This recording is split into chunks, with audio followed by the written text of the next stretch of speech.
Well, welcome, a very good afternoon to you. Welcome to Les Sables d'Olonne, day 41, English Vendée Globe live. And out on the racecourse at the front of the fleet where the leaders are constrained by high pressure to their north. The Pacific for them just now is a little bit more like Malibu or Miami Beach rather than the furious 50s.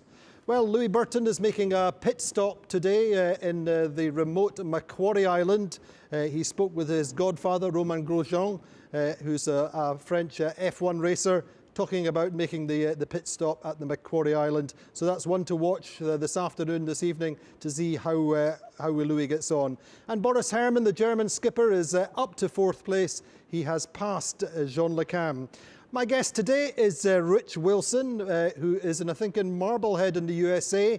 He's, of course, a two-time Vendée Globe finisher, finishing the race in 2008 and again in 2016. Rich, how are you? Doing fine, Andy. Nice to be with you. Indeed. Now listen, let's have a look at the standings as we always do, the midday standings. Yannick Besthaven is on top of the fleet still, but Charlie Dallin is catching up just very slightly. I say this bungee effect, Yannick is going into the lighter breeze, but he's 47 miles ahead of Charlie Dallin just now. Charlie's in second. Thomas Riong is now 136 miles behind. The two boats behind are doing 14 and a half knots, and Yannick Besthaven is speeded up again, doing 15.8. As I said, Boris Herrmann up to fourth now, but he is 357 miles behind the lead and 12 miles, in fact, ahead of Jean Le Cam. Jean Le Cam stayed a little bit more in the north. Boris has been down to the ice barrier. Damien Sagan is in sixth, 414 miles behind the leader. Damien Dutreux is in seventh. Louis Burton still doing 10.7 knots. Now, Louis has got no pilot, and so he's hand steering and has been for quite a long time. Isabelle Josch has had problems with her power system. She's in ninth. Giancarlo Pedotti is in 10th, and really he's on top of the world, as we'll maybe see later. And Alan Roora in 15th, very much sailing his own race. Pip Hare, 18th.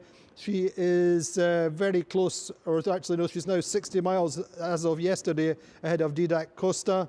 And then Kojiro Shiraishi, 15 and a half knots in 22nd, trying to stay with the same pace as Jeremy Bayou in front of him, but Bayou, of course, is just a little bit quicker. Miranda Merrin, 10.3 knots in 23rd. They now have Clemence Giraud between her and Alexia Barry, but that little race going nicely. And Ari Husela is in 26th, doing 13.1 knots, and like others in the race, very much sailing their own race. So we have, we have Rich Wilson in Marblehead. Rich, what's it like following this race from home when you're an alumni, if you like, of the race and have done it twice? Oh, it's spectacular. This particular race seems to have these packs of boats, all having races within the race, and the lead group, about 10 boats, they're almost within 500 miles. Just incredible to see. Older generation, newer generations, older skippers like Jean Le Cam, younger skippers. I think it's just a spectacular thing. And as well, you know, there's often been talk about the 50% average attrition rate of the boats, of the fleets over the years. Less than 20% this year, which is great. And I think some part of that is due to the fact that the skippers are able to problem solve and make repairs to the boats, like the Charlie Dallin and Thomas Riant as well. Just incredible. And then, of course, the rescue of Kevin Escoffier in there, and the seamanship that was exhibited by all in resolving that situation successfully. It's been an incredible race. So I'm watching every morning. Every morning, and we're only at the halfway point, pretty much. Rich, I've got an internet question for you, and predictably enough, the internet question is, what do you think of the race of Miranda so far on your older boat, or your previous boat, the Great American 4? Oh, I think she's doing a great job, and I was so pleased when I heard the news that she would be taking over the boat.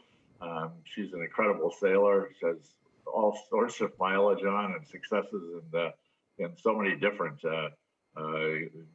classes of boats and races around the world, transatlantic and so forth. So she's fantastic. I think that she's fantastic for the boat, and the boat's the perfect boat for her as well. So really happy to see that. I had a chance when I was there in Les Sables alone at the start. Was able to get to the start through an exemption to the travel ban to visit with her and Halvard Mabir on board the boat. Boat looks great. They've made a couple of really nice adjustments to her. I think some of these older super strong boats, they keep getting improved over the course of time. And you know, she was designed by Murph Owen, whom you had on a couple of days ago on the show. And so I think it's really good. And we've had a couple of communications so far, and look forward to more. Listen, do you kind of monitor the relative time and speed compared to your race at all? I actually haven't. I thought about it. Well, but, the funny thing is, the conditions are always different, race to race. One of the things that I saw, and the Vendée Globe website is fabulous too, because you know, you can go on, you can click that little wind icon and put the windy app on top, and then you can slide the slider back and see where everybody has been. And you know, it seemed like when the first group got to the equator, the doldrums had kind of closed up a little bit, so they were able to get across fairly straightforwardly, and then it kind of opened up for the second pack, and that was kind of too bad, I think, because it just set them back some. So it's always different, and it seems like the Indian Ocean's been a little less fraught with gales so far. I remember first race I did 7 gales between Cape of Good Hope and New Zealand, and it was just endless. We had a little graphic there just momentarily, which just shows the relative positions of yourself and Miranda. And it's not very different, considering, as you say, the weather conditions are very different between 2016 and now. And if we just have a quick look at that, you will see that I think you're a little bit ahead of Miranda's pace just now. But I say relative to the differences in weather between the two races, I would say you're pretty even. And Ari a little bit further behind, but Ari's very much sailing his own race. I do think we have Ari Husela online with us just now. Ari, how are you? Hi, I'm good, and greetings also to Rich. It's good to hear your voice also. I'm good. I'm doing good. Weather is so nice. And wind has picked up a bit. We have now gusts 20 to 25 knots, and speeds up to 20 knots. So I'm really happy. Sun is shining, it's warm, and I'm enjoying a lot. And Ari, you seem to have your Christmases come early to the Starkamoka. Yeah, it's coming soon, so we have to be prepared. Santa Claus is looking over us, and so I think let's behave and be kind good to each other. Okay. Listen, do you want to have a word with Ari, Rich? Sure. Hello, Ari. Nice to hear your voice, and it's been nice to have a couple of WhatsApp conversations with you. And I remember well visiting you at the boat and in your house there in Les Sables alone. And it's just great to see you there and sailing your own race. You're doing really well. And I would say that I always regarded my 2 times across the Indian Ocean, regarded the Kerguelen Islands as almost a mark of the course. So to get past there, you're almost there. You'll be halfway across the Indian Ocean, and good for you. Yeah, I've been doing routing so that I try to avoid more than 30 knots of wind. So on the lowest, I put the routing to 23 knots max, and I got it through. So in 9 days, I should be passing Cape of Leeuwin. So I'm pretty happy of that. And as you can see outside, the weather is so nice. It has treated me so well. I've been so happy and enjoying sunny, warm days. And Albatross is flying on the wake, which has been such amazing experience for me as a pilot, that I can see birds flying that nicely. It's something really amazing. Did you have weather like that very often, Rich? Excuse me, Andy again? I said, did you have weather like that? I don't remember you having too many days like that. No, I don't remember that either. I do remember the albatross, but I don't remember the sunny, warm temperatures. But that's good. What would be, this is kind of day 41 of the course, what would be your advice to Ari at this stage, Rich? Oh, I think it's to do exactly what he's doing, sailing his race. I think we talked about that when I had the chance to meet Ari, and we chatted some about the sort of older skippers sailing the race. And I remember that before my first race, Michel Desjoyeaux had kindly given me some great advice, which was, look, your boat's older than mine. You're older than me. You're not going to be able to keep up, so you sail your own race. And you then whatever your conservative to aggressive spectrum is, you know where that is. You know when you're going to be feeling uncomfortable. And so you sail that. And I think Ari's doing that right now. So it's fantastic to watch. What's on the program today? Sorry. Go on, Ari. Yeah, I try to keep that in mind, because last time when we chatted with Rich, my WhatsApp, he told me to rest and eat always when it's possible, and I've done that, so I'm in a good shape, and boat is in a good shape also, and I've been enjoying 1 week like this kind of weather, so really happy for that. What's on your program today, Ari? And it's this Christmas calendar back number 19. It's 19th of December, and I can show you now what we're gonna find from here. Ta-da! Chocolate bars. Let me guess. My favorite ones, and I'm gonna say them. I'm gonna Fantastic. say them Christmas Day. So I'm so happy for my friends who have been. Wonderful. Anyway, Ari, great to speak with you, and all this stuff. nice to connect you and Rich, and we'll catch up again in a few days, hopefully, Ari. All the best. Bonne chance, Ari. Indeed, as if by magic, Ari disappears. And so, Rich, tell me a little bit about your thoughts on Ari's race and his boat. It's really, at this stage, it's so much about doing your own thing and not concerning yourself too much with where the front of the fleet is.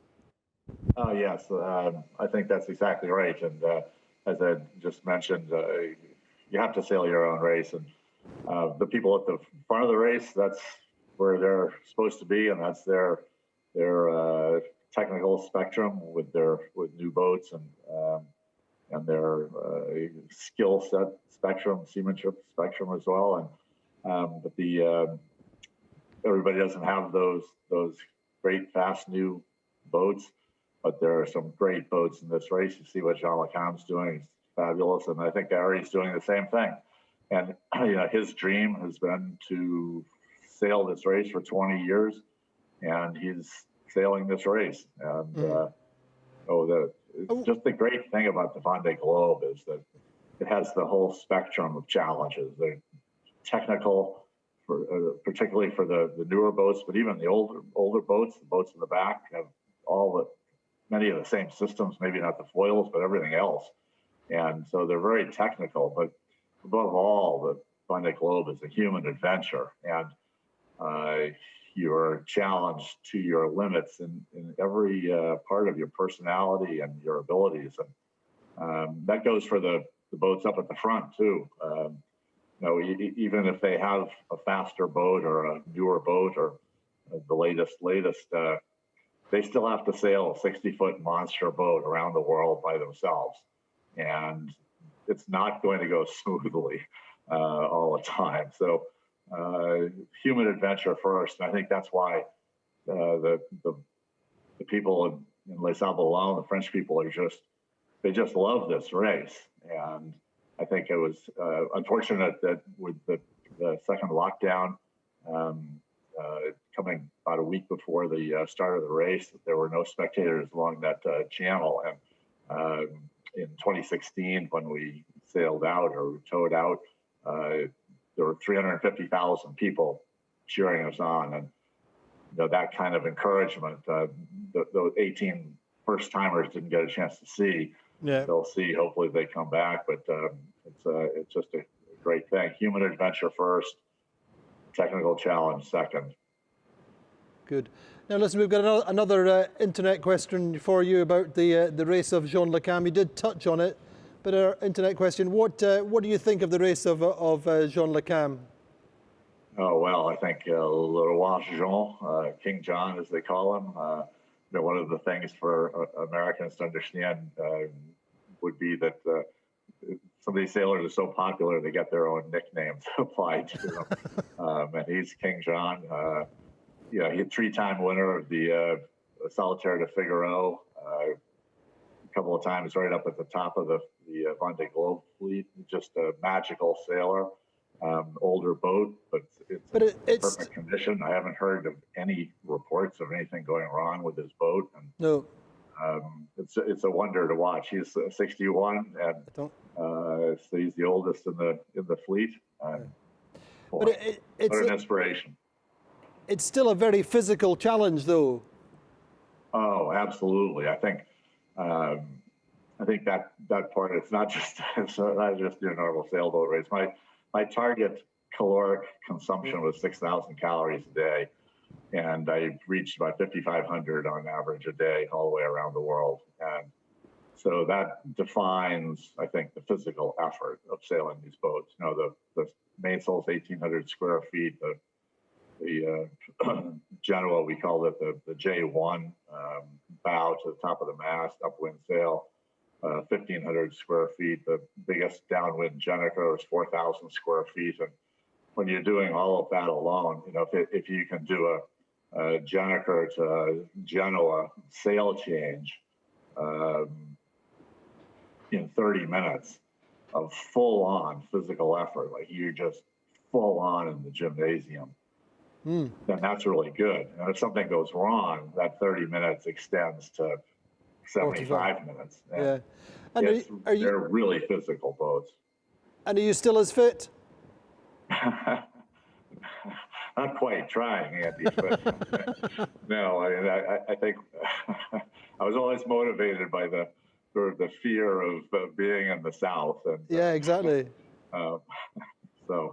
But listen, let me have a quick recap or run through our weather situation this Saturday. And we're talking about this high pressure that's constraining the leaders. The leaders are really being dominated by a high pressure system just to their north, which is making just a little bit unusual, shall we say, in the Pacific. This big high pressure system up here. We spoke with Yannick Bestaven this morning, and he was saying that it's 15 degrees and it's almost like summer with blue skies and sunshine, 12 knots a breeze, something like that. Now they're working down this corridor really between the exclusion zone down here and the lighter wind up here, and you'll see that they're jibing down the corridor, trying to stay out of the lighter winds up to their north. Conditions better for the boats behind. The chasing peloton are really on the front edge of this low pressure system, and all the time going faster. You can see Boris Herman down here just preparing to jibe or jibing at the exclusion zone, and that will be his strategy, try and stay low where there's more wind pressure down here. And up on the north, you still have Jean Le Cam still working the lighter breezes, but still sailing a more direct course and making fewer maneuvers. So that's really the situation for the leaders. Let's have a quick look at the back just to set up your ideas of where everybody is at the moment.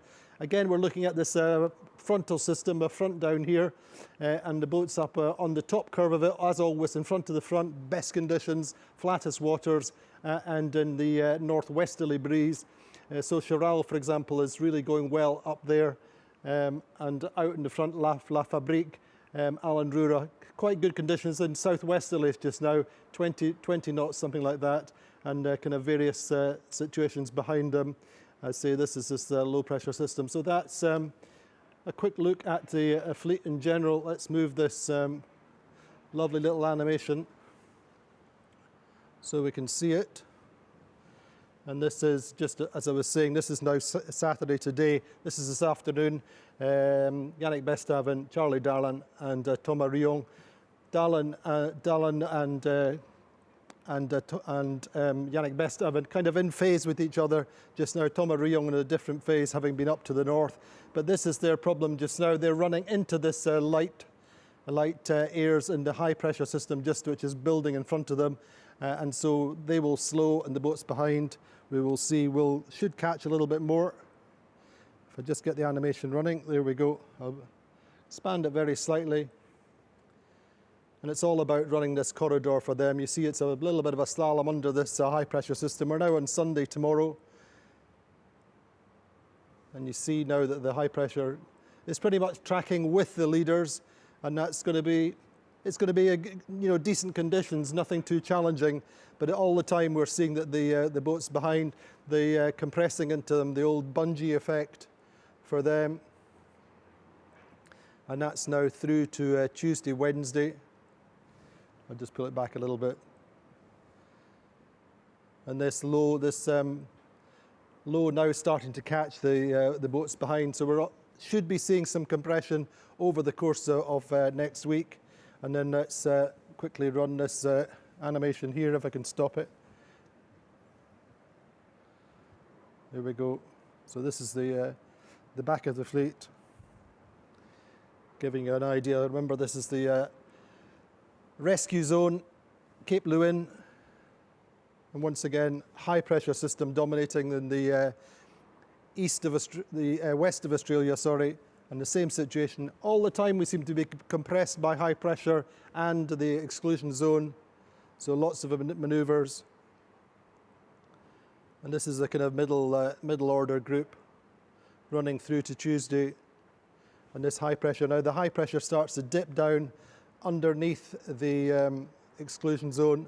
So this is this is the main group with Didac Costa and Pip, Manu Kuzan, and then the others further back, and Ari Husela back here.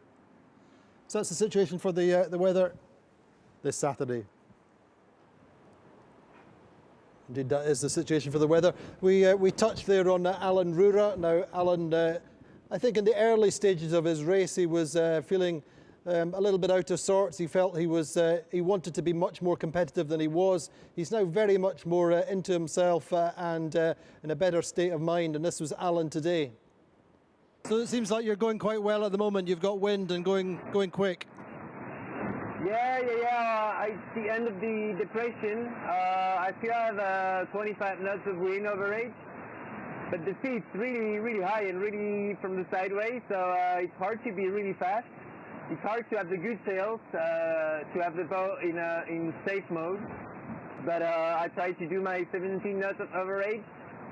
For the moment I'm doing not so bad actually compared to the one behind me, so it's cool. I managed to take a bit of miles ahead of them, so it's cool.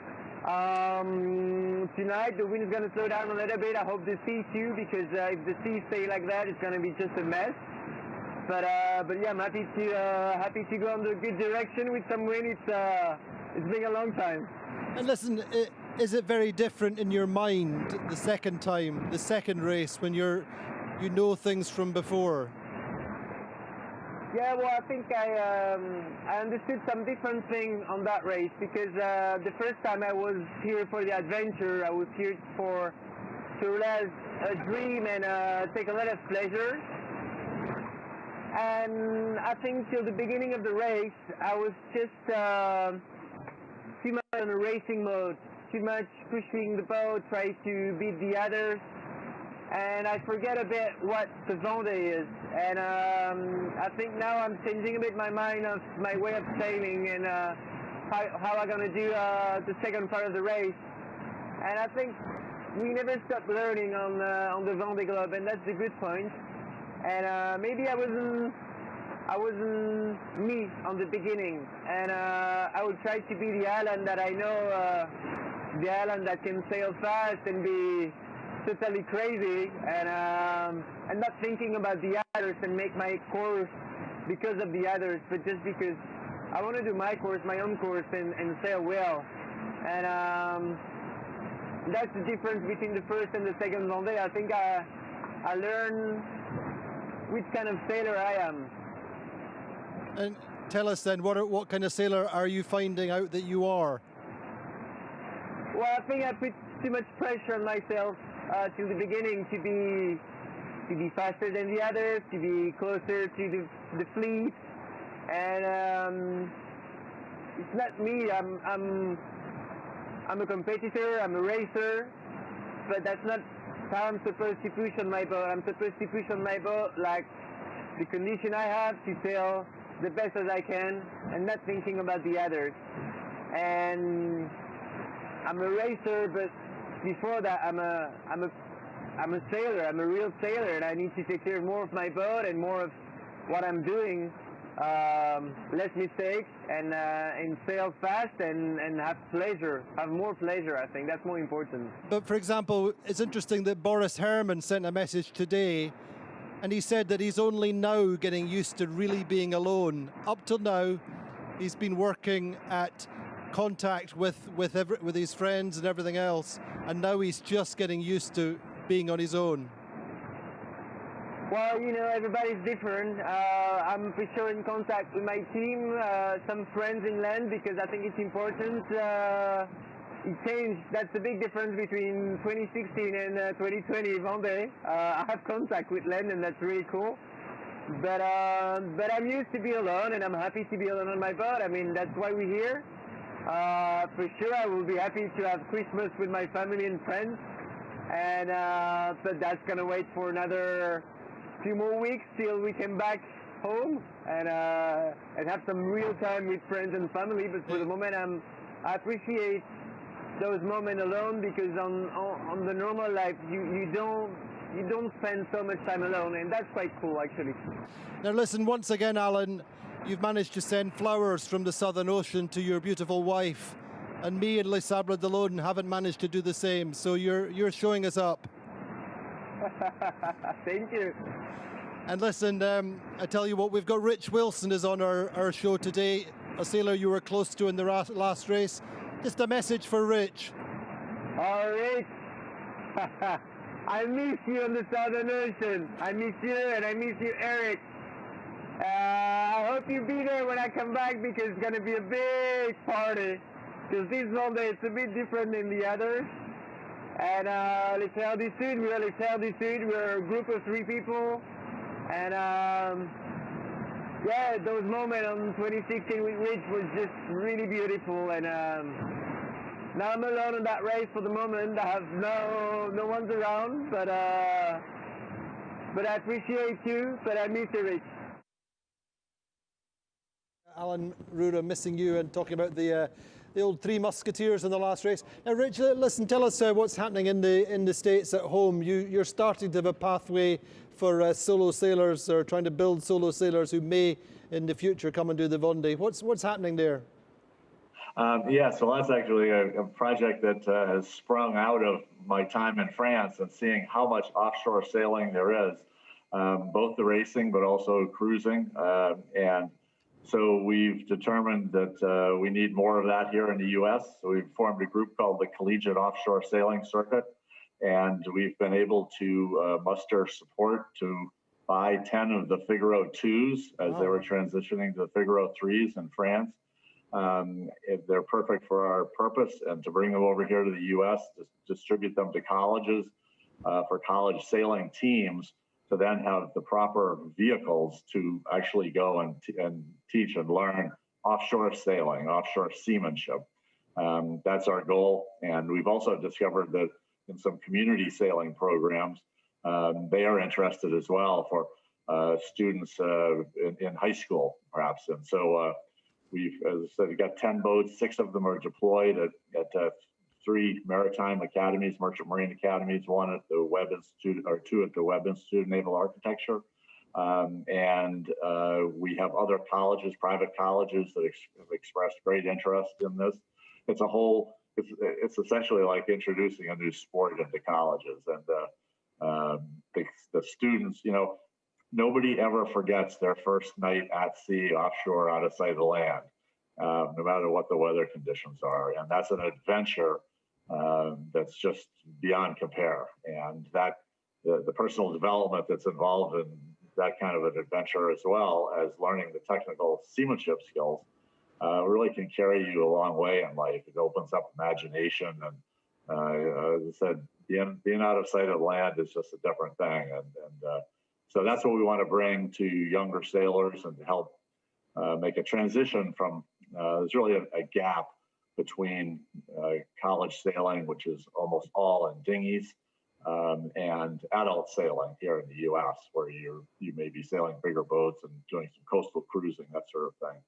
So we're not necessarily targeting the Vendée Globe. We're really trying to expand the base of the pyramid of sailing. But we are intrigued, of course, by the fact that there is possibly going to be an offshore distance event in the Paris 2024 Olympics. I think the final decision on that's been tabled until the end of May, but it's an exciting prospect, and it would be a great thing for the sport. And I think it would capture the attention of people here for sure. Indeed. So anyway, that's where we are. We're trying to we have 10 boats. We're trying to get to 20 boats. And then I think it will be a really compelling situation for colleges to have their teams participate. Rich, it's a fantastic initiative to see the grassroots growing in the US, and we can always hope that perhaps in another 2 editions' time we may have another great American on the Vendée Globe course. As ever, a pleasure to speak with you, Rich. I hope you'll join us again over the course of the race. We've got plenty of days left over this 9th edition of the Vendée Globe. That's all the time we have today for our Vendée Live in English. Join us tomorrow at 12:30 UTC, 13:30. Any questions, as ever, post them on our social networks on Twitter, Instagram, and indeed on Facebook. Join us tomorrow.